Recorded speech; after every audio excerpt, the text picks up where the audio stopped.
ഈ രാജാറാം സാറിന് ഇനി വർമ്മൻ ഗ്രൂപ്പുമായി വേറെന്തെങ്കിലും ബന്ധമായിരിക്കോ?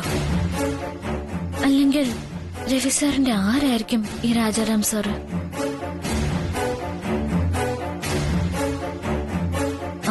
ആലോചിച്ചിട്ടും ഒന്നും മനസ്സിലാവുന്നില്ലല്ലോ ഈശ്വര. ഏതായാലും ഞാൻ അന്വേഷിക്കുന്ന കാര്യം ഉടൻ കണ്ടെത്തിയേ പറ്റൂ. എന്ത് വില കൊടുത്തും കണ്ടെത്തും ഞാൻ, ഉറപ്പാ.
ആരുമില്ല ഇവിടെ.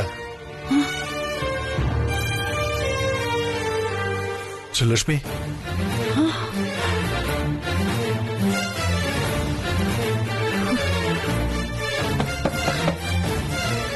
ആരുമില്ല അകത്ത്.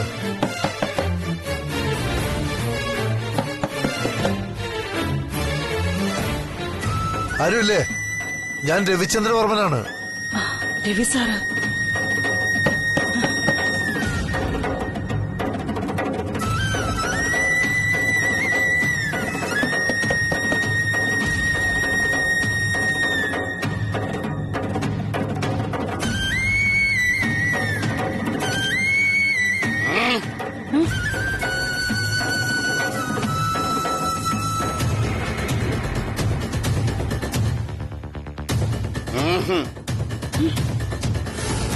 സരോജമ്മേ,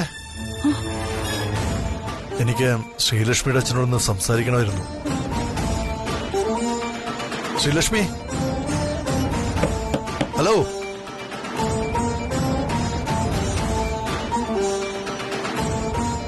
ദയവ് ചെയ്ത് വാതിൽ തുറക്കൂ. ഹലോ സരോജമ്മേ, ആരുമില്ല ഇവിടെ?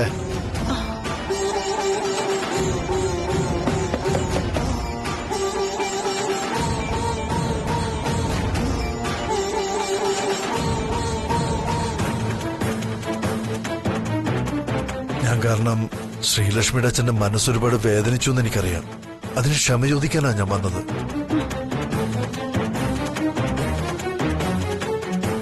ദയവ് ചെയ്ത് വാതിലും തുറക്കണം പ്ലീസ്. ശ്രീലക്ഷ്മി, സരോജമ്മ പ്ലീസ്. ഒരുപാട് കഷ്ടമുണ്ടച്ചാ. ഇത്രയും വലിയൊരാളോട് നമ്മളിങ്ങനെ കാണിക്കുന്നത് അദ്ദേഹത്തിനെ അപമാനിക്കലാണ്. സരോജമ്മ, ഹലോ. അതെ, ശ്രീലക്ഷ്മിയുടെ അച്ഛൻ എന്നോട് ക്ഷമിച്ചു എന്ന് പറഞ്ഞാലും ഞാൻ ഇവിടുന്ന് പോവും. അദ്ദേഹത്തിനോട് ഒന്ന് വാതിൽ തുറക്കാൻ പറയൂ പ്ലീസ്. ഹലോ, തുറക്കാൻ പറയൂ പ്ലീസ്. Please sir. കേൾക്കുന്നുണ്ട് സാർ, കേൾക്കുന്നുണ്ട്. ദയവ് ചെയ്ത് സാർ പൊയ്ക്കോളൂ സാർ. സാറിനെ ഇങ്ങനെ വാതിലിന് മുന്നിൽ നിർത്തിയ ദൈവം പോലും ഞങ്ങളോട് പൊറുക്കില്ല. ഇപ്പൊ വാതില് തുറക്കാൻ പറ്റാത്തതുകൊണ്ടാ. പൊയ്ക്കോളൂ സാർ. സാർ ഇനി ഇവിടെ നിൽക്കരുത്. ദയവ് ചെയ്ത് ഞാൻ പറയുന്നൊന്ന് മനസ്സിലാക്കൂ സാർ. പ്ലീസ് സാർ, പൊയ്ക്കോളൂ. ഞാൻ പറഞ്ഞില്ല സരോജമ്മേ, ശ്രീലക്ഷ്മിയുടെ അച്ഛൻ ക്ഷമിച്ചു എന്ന് പറയുന്നത് വരെ ഞാൻ ഇവിടുന്ന് പോകില്ല. പ്ലീസ്. അതിന് എത്ര വൈകിയാലും എന്ത് സംഭവിച്ചാലും ഞാൻ ഇവിടെ തന്നെ നിൽക്കും എന്ന് ഉറച്ച് തീരുമാനിച്ചിട്ട് ഞാൻ വന്നിരിക്കുന്നത്. പ്ലീസ് സരോജമ്മേ, ദയവ് ചെയ്ത് ശ്രീലക്ഷ്മിയുടെ അച്ഛനോട് പറയൂ വാതിൽ തുറക്കാൻ.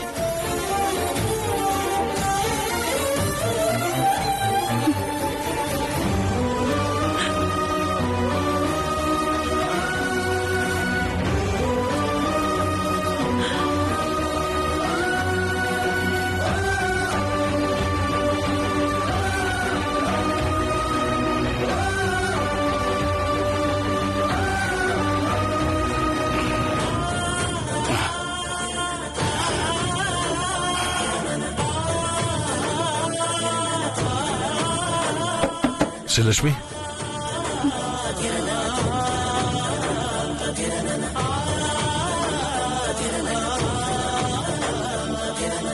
തനിക്ക് എന്നോട് ദേഷ്യം ഉണ്ടാവുമെന്ന് എനിക്കറിയാം. അതിനുള്ള അവകാശം തനിക്കുണ്ട്. പക്ഷേ ഞാനാണ് എല്ലാത്തിനും കാരണക്കാരൻ എന്ന് മാത്രം തകരുതരുത് പ്ലീസ്. എന്നോട് സംസാരിക്കാതിരുന്ന എനിക്ക് എത്രമാത്രം വേദന ഉണ്ടാവുമെന്ന് ഏറ്റവും കൂടുതൽ അറിയാവുന്നത് തനിക്ക്. ഇപ്പൊ ഒരേ ഒരു കാര്യം എനിക്ക് പറയാനുള്ളൂ. എന്തൊക്കെ നടന്നാലും ആരൊക്കെ നിഷേധിച്ചാലും തന്നോട് എനിക്കുള്ള ബന്ധത്തിന് അല്പം പോലും മങ്ങലേറ്റിട്ടില്ല Sreelakshmi.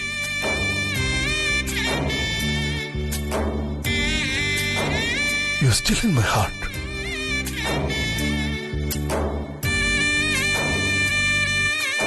Please try to understand please. മോളെ, നീയെങ്കിലും ഒന്ന് സാറിനോട് സംസാരിക്കേ. പാവം, വല്ലാത്തൊരവസ്ഥയിൽ അവിടെ നിൽക്കുന്നത്. നീ കൂടെ എങ്ങനെ പെരുമാറിയ? ഞാൻ എന്ത് സംസാരിക്കാനാ അമ്മേ? ഇപ്പൊ അദ്ദേഹം പറഞ്ഞല്ലോ എന്നോടുള്ള ബന്ധത്തിന് അല്പം പോലും കുറവ് സംഭവിച്ചിട്ടില്ലെന്ന്. അങ്ങനെയാണെങ്കിൽ വേറൊരാളെ വിവാഹം കഴിക്കാൻ നിർബന്ധം പറഞ്ഞപ്പോ ഈ ബന്ധമൊക്കെ എവിടെ പോയിരുന്നു അമ്മേ? ഇനി നാളെ വേറൊരു വിവാഹാലോചന വരുമ്പോ നിങ്ങൾ എല്ലാരും ചേർന്ന് അയാളെ വിവാഹം കഴിക്കാൻ പറയില്ല എന്ന് എന്ത് ഗ്യാരണ്ടിയാ എനിക്കുള്ളത്? മതി അമ്മേ, ഈ വേദന തന്നെ എനിക്ക് ധാരാളോ. ഇനി ഓരോന്ന് സംസാരിച്ച് അത് കൂടുതലാക്കാൻ ഞാൻ ആഗ്രഹിക്കുന്നില്ല. Sorry Sreelakshmi, I M so sorry. ഒറ്റ രാത്രി കൊണ്ടെല്ലാം ശരിയാകില്ലെന്ന് എനിക്ക് നന്നായിട്ടറിയാം. തന്റെ കാര്യത്തിൽ എന്റെ ഭാഗത്തു നിന്നുള്ള പെരുമാറ്റം തന്നെ വേദനിപ്പിച്ചു എന്ന് ഞാൻ മനസ്സിലാക്കുന്നു. പക്ഷേ താൻ അനുഭവിച്ച അത്രയും വേദന ഞാനും അനുഭവിച്ചു എന്നുള്ള കാര്യം താൻ മറക്കരുത്. അതുകൊണ്ട് ഇനിയും താൻ ആ കാര്യങ്ങളെക്കുറിച്ച് ആലോചിച്ചുകൊണ്ടിരുന്ന നമുക്ക് മുന്നോട്ട് പോകാൻ പറ്റില്ല ശ്രീലക്ഷ്മി. എല്ലാം നമുക്ക് സംസാരിച്ച് നേരെയാക്കാൻ പറ്റും. വീണ്ടും ആ പഴയ ജീവിതത്തിലേക്ക് മടങ്ങി വരാൻ നമുക്ക്.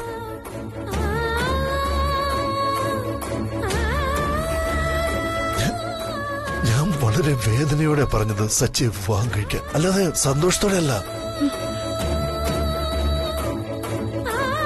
ഇനിയെങ്കിലും താനത് തിരിച്ചറിയണം പ്ലീസ്.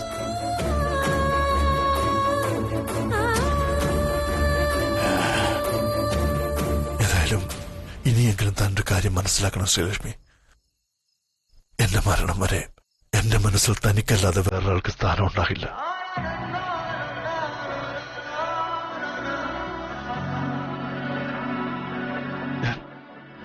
ഞാൻ തന്നെ ഒരുപാട് ഇഷ്ടപ്പെടുന്നുണ്ട് ശ്രീലക്ഷ്മി, ഒരുപാട് ഇഷ്ടപ്പെടുന്നുണ്ട്. അത് തനിക്ക് മനസ്സിലാകാത്തോണ്ട്. സരോജം, നേരെ എത്രയാണെന്നറിയാമോ?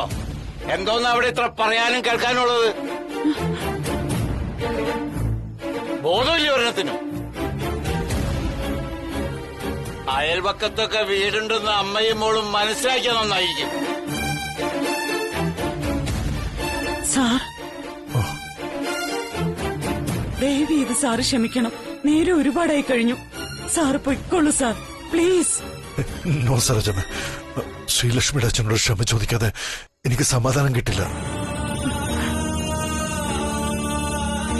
അത് കഴിഞ്ഞാലേ ഞാൻ പോകൂ.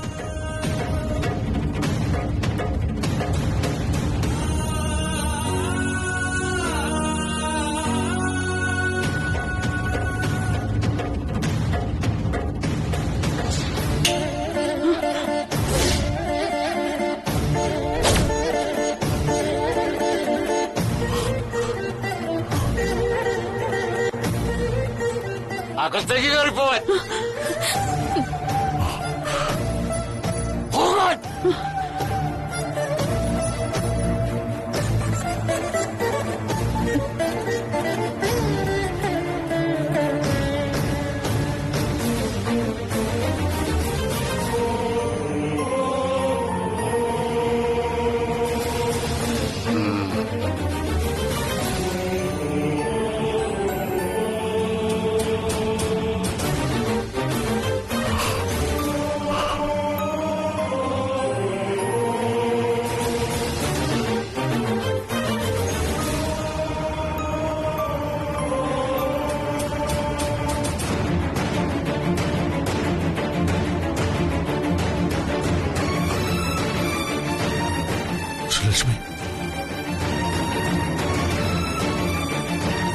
ശ്രീലക്ഷ്മി താൻ ഇവിടെ ഉണ്ടോ?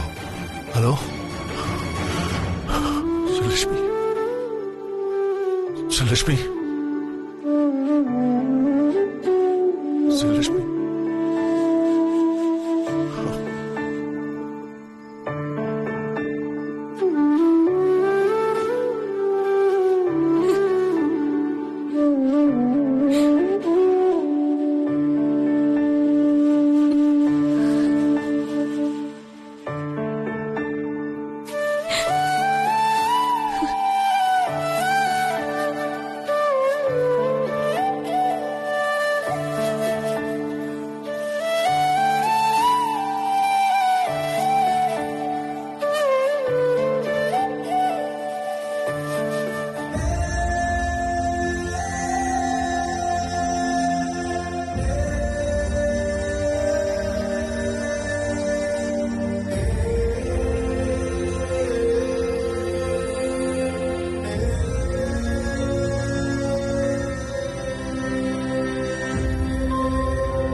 അച്ഛാ,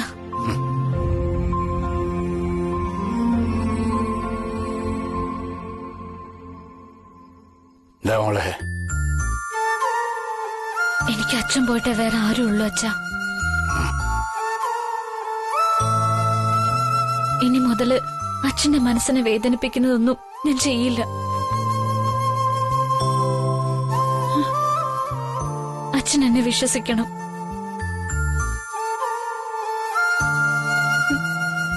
നാളെ അച്ഛന്റെ ഹാപ്പി ബർത്ത്ഡേയാ. ഇന്ന് ഈ രാത്രി മുതല് അച്ഛന്റെ മനസ്സിൽ ഒരു സങ്കടം ഉണ്ടാവാൻ പാടില്ല. അതാ എന്റെ ആഗ്രഹവും.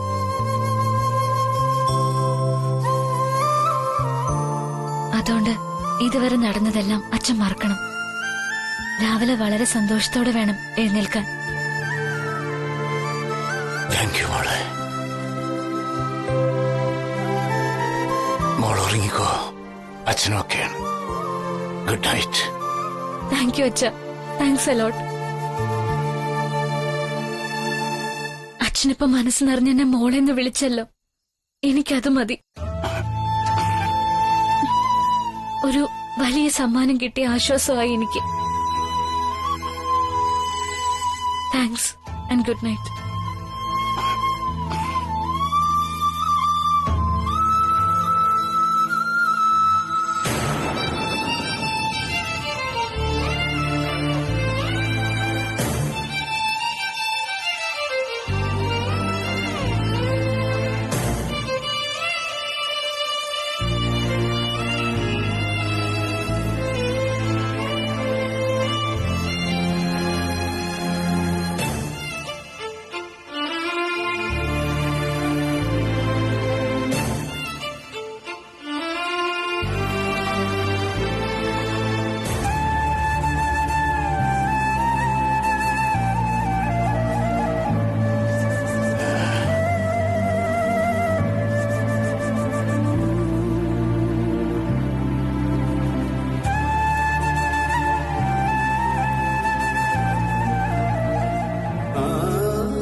ആരെയാണോ അന്വേഷിക്കുന്നത് അയാൾ നേരം വെളുക്കുന്നതിന് മുമ്പേ പുറപ്പെട്ടു പോയല്ലേ?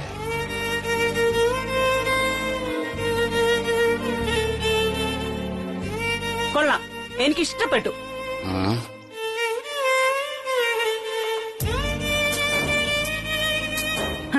രാത്രി മുഴുവൻ ഒരാള് വീടിന് പുറത്തു വന്നു നിന്നപ്പോ ഒരക്ഷരം മിണ്ടിയില്ല. ഇപ്പൊ അച്ഛനും മോളും കൂടെ രവിസാറിനെ അന്വേഷിക്കുന്നു അല്ലേ? ഞാനല്ല അന്വേഷിച്ച് നടന്നത്, നിന്റെ മോളാ. ആരായാലും നിങ്ങൾ ചെയ്തത് ഒട്ടും ശരിയായില്ല. അത്രയും വലിയൊരാളെ ഈ വീടിന് മുമ്പിൽ കാത്തു നിർത്തിയില്ലേ? അത് ശരിയാണെന്ന് തോന്നുന്നുണ്ടോ നിങ്ങക്ക്? അമ്മേ മതി. അച്ഛ, അച്ഛനൊന്നും ആലോചിച്ച് വിഷമിക്കേണ്ട. ഇന്ന് അച്ഛന്റെ ജന്മനാളാ. അച്ഛൻ സന്തോഷത്തോടെ വേണം ഇരിക്കാൻ. ഹാപ്പി ബർത്ത്ഡേ അച്ഛാ.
പ്രിയപ്പെട്ട ശ്രീലക്ഷ്മിയുടെ അച്ഛന് 1000 ജന്മദിനാശംസകൾ.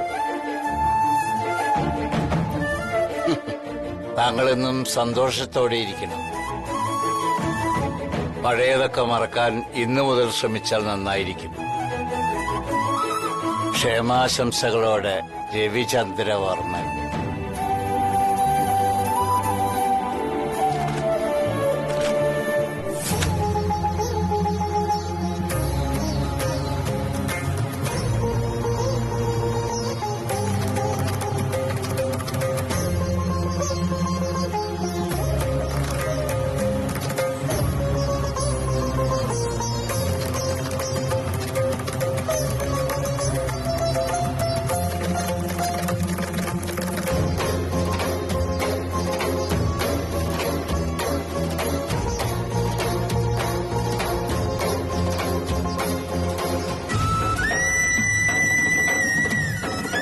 ശ്രീരച്ച, എന്തിനാ ഈ പേപ്പറിനെ ഇങ്ങനെ വലിച്ചെറിഞ്ഞത്?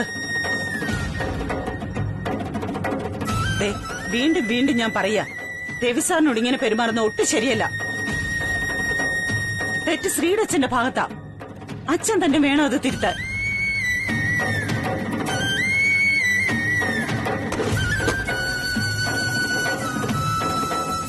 പ്രായം കൊണ്ട് ഇളയതാ ഞാൻ. എന്തൊക്കെ വഴക്കുണ്ടാക്കിയാലും ദേഷ്യം കാണിച്ചാലും എന്നും നിങ്ങളെ അനുസരിച്ചിട്ടുള്ള ഭാര്യ. ഇന്നലെ ഞാൻ നിങ്ങളെ അനുസരിച്ചു, ഇന്നും അനുസരിക്കുന്നു, നാളെ അനുസരിക്കുകയും ചെയ്യും.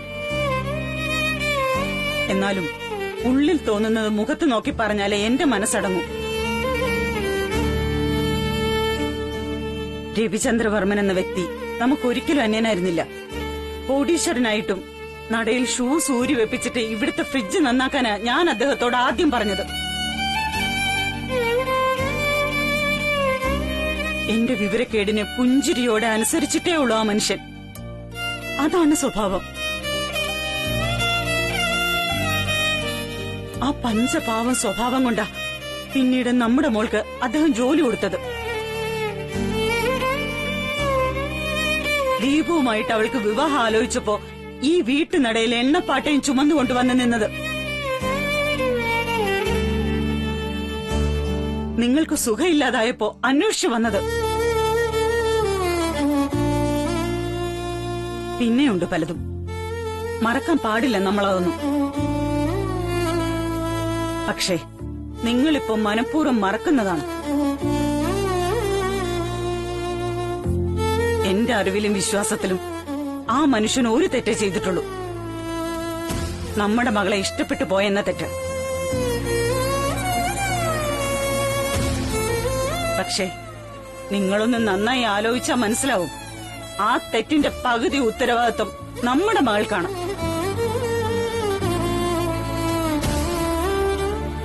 ശ്രീലക്ഷ്മി സമ്മതിച്ച് നിന്നു കൊടുത്തിട്ടാണ് രവിവർമ്മൻ അവളെ പ്രേമിച്ചത്. രണ്ടുപേരും തുല്യ ഉത്തരവാദികൾ. അപ്പൊ പിന്നെ ശ്രീലക്ഷ്മിയെ വെറുക്കാതെ രവിവർമ്മനെ മാത്രം വെറുക്കുന്ന എന്തിനാണ്? രവിവർമ്മനെ മാത്രം പടിക്ക് പുറത്ത് നിർത്തി വാതിലടയ്ക്കുന്നതിൽ എന്താണ് ന്യായം?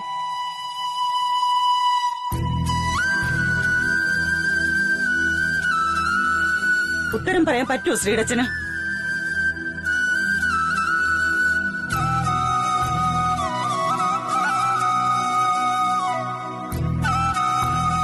പറ്റില്ല.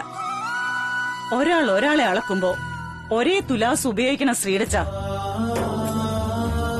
ഒരേ തെറ്റ് ചെയ്ത മകളുടെ തട്ട് താഴ്ന്നു രവിവർമ്മന്റെ തട്ട് ഉയർന്നു നിൽക്കുന്നത് നീതികേടാണ്. ദൈവം പൊറുക്കില്ലത്. ഇനി എന്തു വേണമെന്ന് ശ്രീടച്ചന് തീരുമാനിക്കാം. ഞാനൊരക്ഷരം മിണ്ടില്ല, അത്ര തന്നെ.